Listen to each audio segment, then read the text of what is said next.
people in the world who are willing to stand up for who they are and what they believe in and for living a life that's true and authentic. I mean, yes, absolutely, characters can reflect the social world that we live in, and you know, I believe that we will see that in the Star Trek universe. But honestly, I think the fight is more on the ground than in the fantasy and the fiction. You know, and for me, it's about visibility. It's about standing up. It's about taking responsibility for unifying our society. And Todd in the musical Sweeney Todd. Thank you. Yeah, that's something I've always wanted to do because Sweeney Todd was the first. It was the first time in the theater when I was a kid. I saw Sweeney Todd when I was about 11 years old, and it leveled me. I was absolutely so terrified, so inspired. I thought it was such an epic, beautiful story, and I didn't have any idea what I was getting into when I went to see it. So I've always had a special place for that musical, and so one day, who else? How about the people waving frantically in the back? Hi. Get it together, girl. Get it together. Okay. Part one.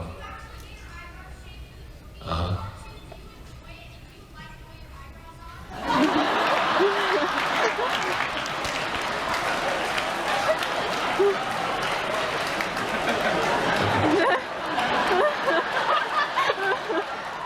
Part one. Yeah, I really do get my eyebrows shaved for the movie. Not all the way off, which is probably worse. The fact that I keep like, you know, a little sliver of eyebrow. And part two, I would say the eyebrow work is probably my least favorite part of the shooting process because it's tedious and painful and protracted because I have to do that for 6 months. And I look like a crazy person. All around when I'm playing the part, but you know, I think it's an important part of the character, and the physical transformation is a huge point of access for me in the character. So I'm not mad. I'm kind of mad at it, but I'm not hating on it. I'm just mad at it. Is that somebody in the back, in the way back? Yeah, that person waving, and the other person's pointing at her. Yeah, you. Oh no. Yeah, come on, if you want to, hurry up.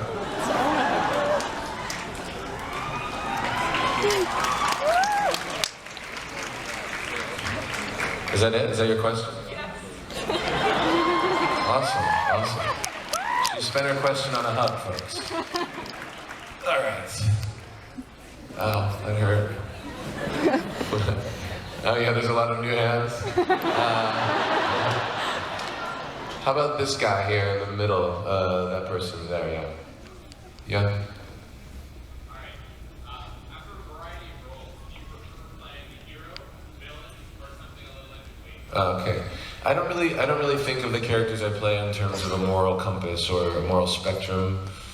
I find it really interesting to play complicated characters that have a lot going on, and also really special to me as well. So I think of it more in terms of like my relationship to my work as an actor than my relationship to the moral spectrum of the character.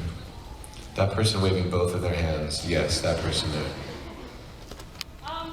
This kind of ties into, is there a character that you wanted to play? What is your favorite character that you play? Well, probably always the one I'm playing when someone asks me that question. So right now it'd be Tom Wingfield in The Glass Menagerie. I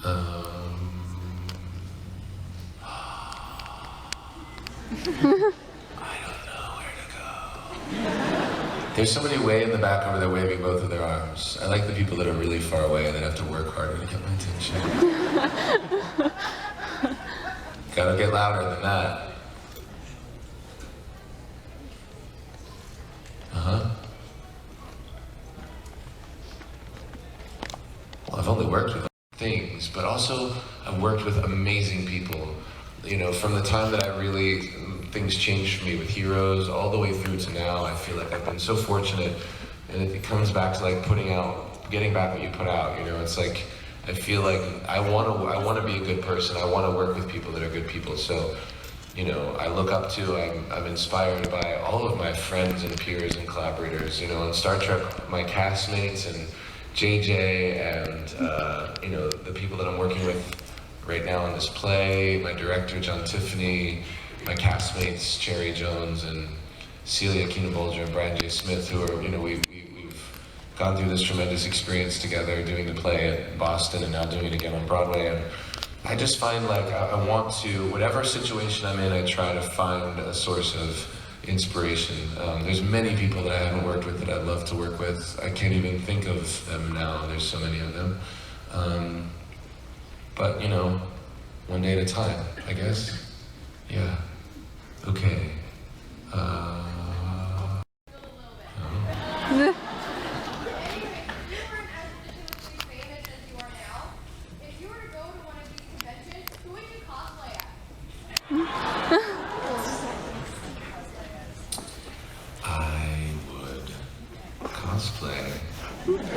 Cosplay?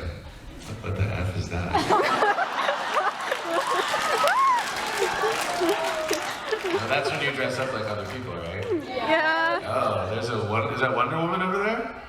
Okay, oh. Oh, are you? I am a journalist for the New York Times. I don't know,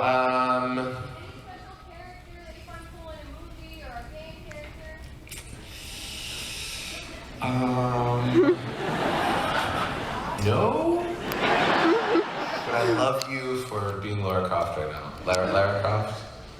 Good work, Tomb Raider. All right. How about that person over there waving both of them? Now everybody's just waving both of their hands because they know that's my thing. So yeah, you scratch that, back up, erase, start over.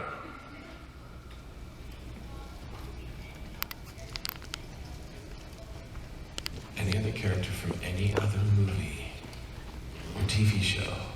So basically, if I could be anything that I ever wanted to be ever, in the history of time, I have absolutely no idea. That's the other thing about me is I don't really tend to spend too much time looking at what I don't have.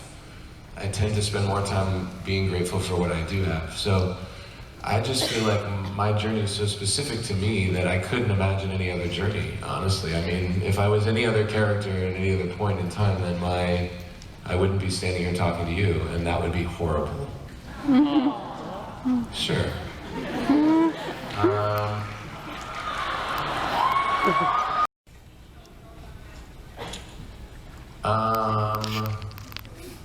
2020. I loved 2020. I'm Hugh Downs, and I'm Barbara Walters, and this is 2020. Someone's twirling a poster. No. Are you kidding me? Right. No. Absolutely not. Because that won't get on the internet. That's all I need right now. Are you kidding me? You'll have to come see the play when I do it sometime. Someone's making a Vulcan salute in the back and waving their hands. No, you just put it down. Yeah, you.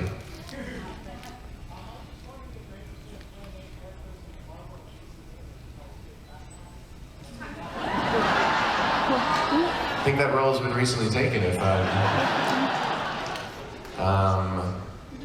Yeah, I don't know. You know, I feel like it's an interesting thing because Star Trek was my first movie, and so a lot of actors will spend years building a career to be able to do a movie as big as Star Trek. And for me, it was like such a weird first movie.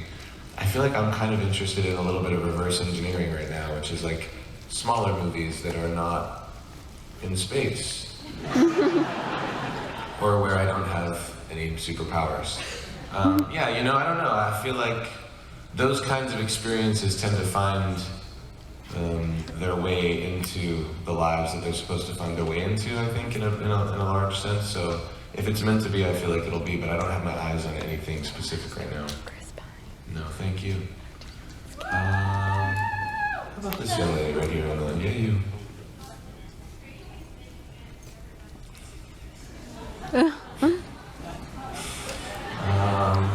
I'm always in a tough spot when people ask me this question because I don't like to encourage bizarre behavior. I feel like if I acknowledge the bizarrest behavior that has ever been bizarred upon me, then there will be perhaps repeat performances of same about bizarre behavior. I don't know, people have like followed me on the street for a long time. And I'm not aware of it until like, you know, like I'm like listening to music in New York or something, and then I'm like, why are you walking next to me? And they say things to me that make me really uncomfortable.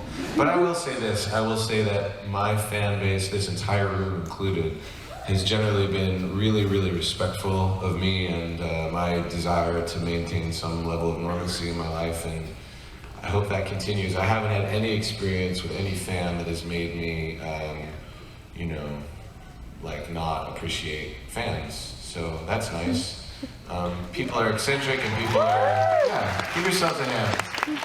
You know, you guys are all really excited about this stuff that we're here to talk about, Star Trek and the comic book stuff and Heroes and even American Horror Story. But I love my fans' willingness to go with me wherever I go, because I've done a lot of different stuff, you know? And so many people from this world have supported that work, the work I do as a producer and Margin Call and All Is Lost, which is coming out in October, and you know, my theater work. A lot of people traveled to New York to see me do Angels in America a couple of years ago, and I hope more of you will come to New York to see me do this play. But, you know, I feel grateful. I feel like, you know, I'm very clear, I've said it before, I'm very clear about my boundaries, I'm very clear about what I'm able to offer and what I'm not willing or able to offer, and I think that's served me, so hopefully we'll all live in harmony moving forward is, right? Something. Yes, you.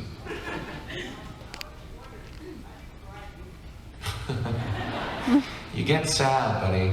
You get sad. What do I think of? What would you like to know?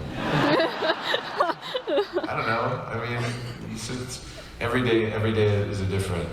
Every time is different. You know, it depends on why the character is having an emotional response to something. It depends on where I am as an actor. It's like a little bit complicated and kind of hard to talk about. I think every actor has a different process and every actor has different experience of that question. So it's tough to put a point on it. And now people are flashing lights at me. So that works this round. You with the flashing light. No, that person, the other person. Sorry, you can be next. But that person behind you, yeah. And then you. And then you that stood up. Okay, go ahead.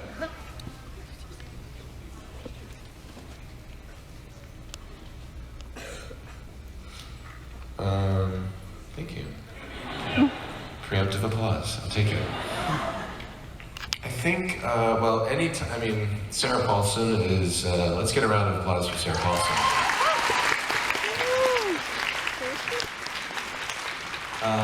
I love working with Sarah, and we got to do so much twisted, disgusting, amazing stuff together this season that I would say pretty much all of it was fun. I don't know, my favorite, I don't know if I have a favorite. There were sort of like the episode where Thredson reveals himself and the turn happens. I think it was maybe episode 5 or 6 or something. It was probably my favorite episode to shoot.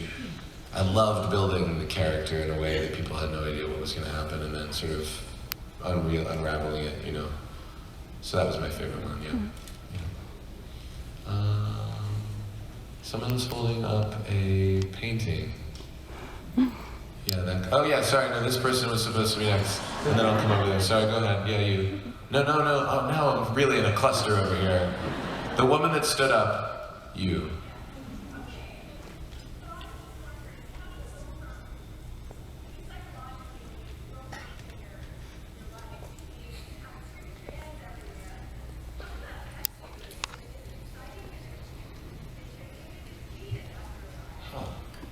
That's a good question. I don't know, it's weird. It's weird to be in a room with this many people carrying what I have to say. I don't begrudge it, I like it. I mean, I guess it's kind of cool that this many people care what I have to say. But you know, I really do, I think, just try to live like a really, this is one thing, and when I come to something like this, I know what I'm getting into.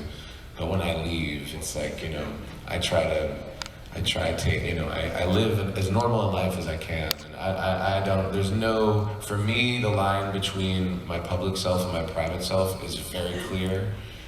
I don't need this kind of exposure, or this kind of, I don't thrive on it in a way that's like a narcissistic kind of like devouring of this attention. But I also recognize that you're here because I am a conduit of something else, you know. I represent something for everybody in this room that is a part of the characters that I play and a part of the projects that I work on. And I love to talk about my work. I love working. I'm so blessed and grateful to be able to do it at this level. So I think I have a pretty, I think psychologically, I have a pretty healthy relationship to it and a lot of therapy.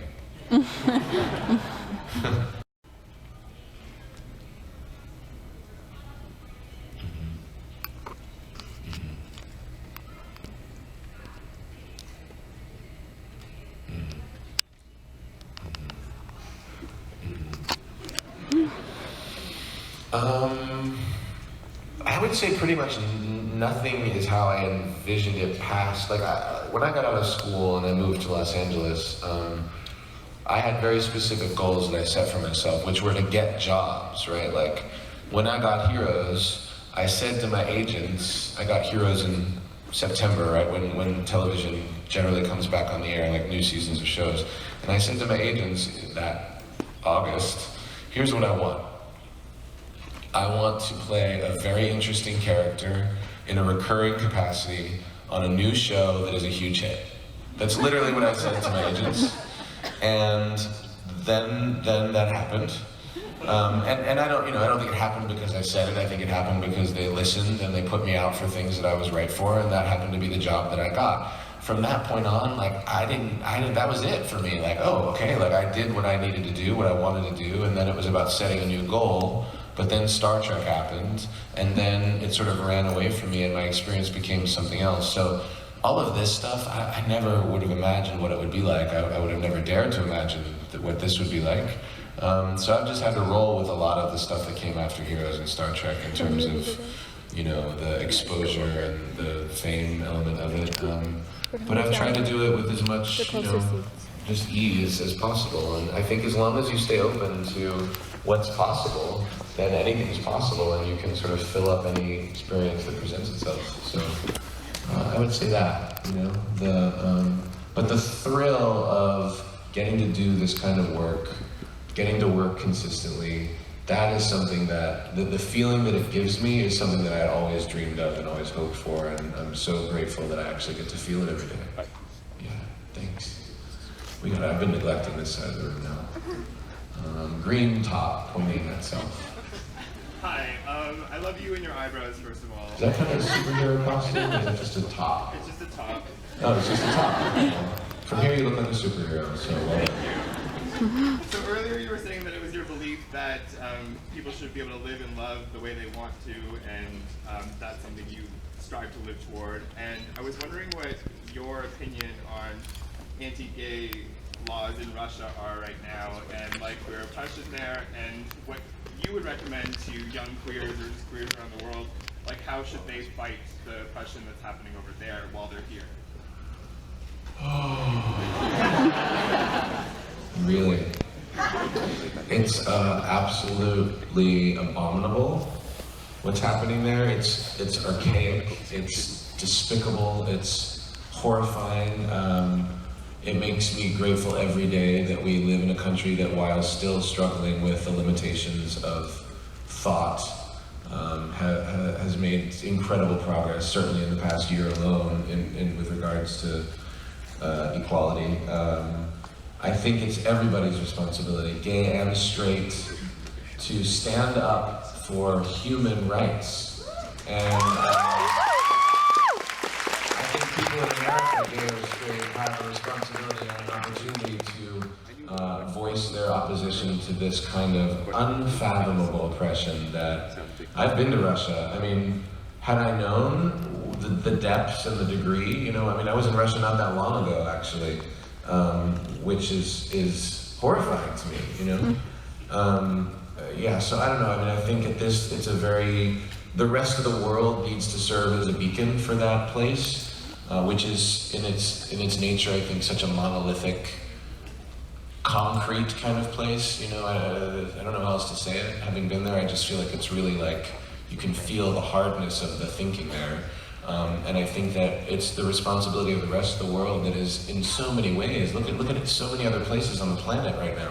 In Europe, all through Europe, and New Zealand, and all through America, the states that are just opening themselves up to this inevitable wave of equality. I just, you know, it's just, we have to stay vigilant. And again, for me, visibility is key, you know? People who are willing to stand up. Wentworth Miller, who just stood up the other day to say, like, I will not abide this, I can't stand by anymore. Like, that's what it takes, you know? So props to him and props to people like him, and props to people in this room that are willing to stand up to that, because it's not cool. It's the opposite of cool. Someone's waving their hat. You know what was hard for me to do in 24? Keep my mouth closed. Really, the DP always used to be like, close your mouth. I used to stand like this, like. And then I would stand like this.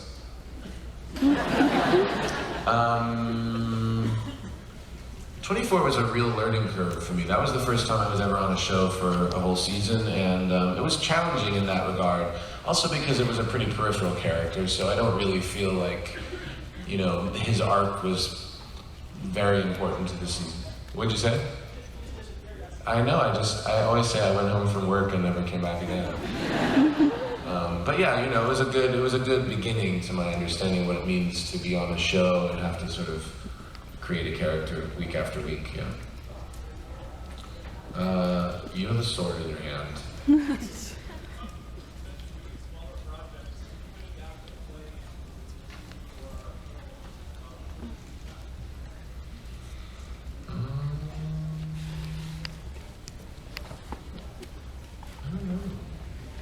I really don't know. Again, it's like a weird thing. Like, I look at material all the time. I read stuff all the time. There's a couple of new plays, actually, that wouldn't mean anything to you if I talked about them, that I've read that I feel like could be really interesting films. And in a couple of cases, I'm working on talking about them with the playwrights. But, you know, nothing classic that I can think of that comes to mind, although, you know, I love the idea of like Shakespeare adaptations in film. You know, I would love to do some classical Shakespeare stuff, or, you know, I like you know, like Vanya on 42nd Street, this movie that is based on Uncle Vanya, Chekhov play. You know, that kind of stuff is interesting to me. So maybe something like that'll come down the pike. Who knows? Where? You say here. Okay, go ahead.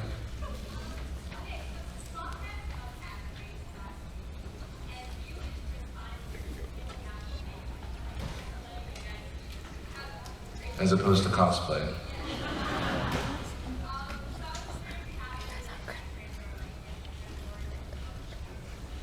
Nightmare. Yeah. I'm constantly like, that is a total nightmare. No, this is not a nightmare. I'm not using it to describe this experience, but like, if I like get really frustrated like in the morning, I always know what kind of day it's gonna be when I walk my dogs. Because if I'm like in the city and I'm walking my dogs and like, you know, you have to clean up after them, or like, one day. Can I really tell this story? But one day I was walking my dog, Noah, and he made a poop, and I was like talking to my friend and getting the bag out to clean it up, and like my friend is here and the dog is here and the poop is here, and so I'm like, yeah, anyway, I don't know, and I'm like getting the bag out and I gotta open the bag to put it, you know, to put it in the thing, and then I turn around and this woman is walking down the sidewalk, listening to her headphones and not paying attention to anything, and she's like this, and she steps right in the mess, and she's wearing sandals. Oh, it was the worst. It was a nightmare. Probably more of a nightmare for her, but also a nightmare for me. Anyway, that day was, so I went home and I was like, that was a nightmare. It's a terrible story. I'm getting a watch, which means we're done. I have time for 2 more questions. Oh, it's like a lot. Over here. Okay, you seem like you're not trying too hard, which I like. You have to stand up so everyone can hear you. Oh, well then, okay, sorry. Awkward for who? Oh.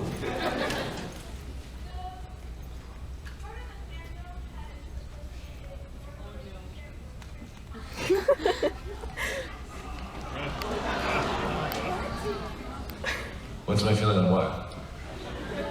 The fact that people do that?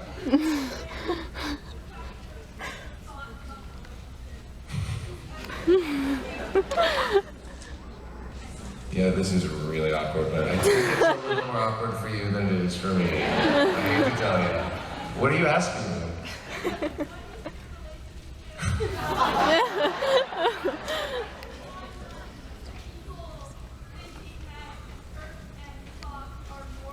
Kirk and Spock or me and Chris? Be clear, what's happening? So you're talking about fan fiction. So what are my thoughts on fan fiction? Oh, well, I'm glad you asked.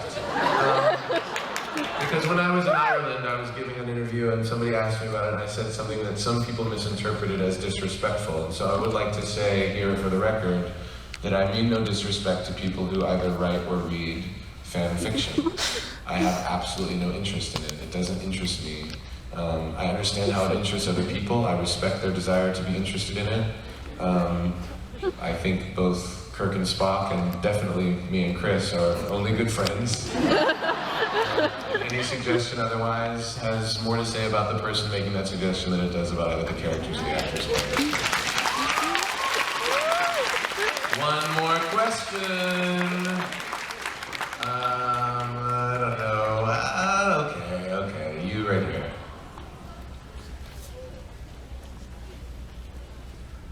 Work related to the fashion industry. I mean, I like fashion. I like to meet and work with different designers, which I've had the great pleasure of being able to do. But work with the fashion industry. I actually am a contributor to Style.com as a style maps contributor. But I'm so far behind on my deadline that I actually have to go write the piece that was due 2 Fridays ago. Which is what I'm going to do. So yeah, it's something that I'm interested in and something that maybe I'll do a little bit more of. But we'll see. Thank you for your questions, you guys. Thank you so much.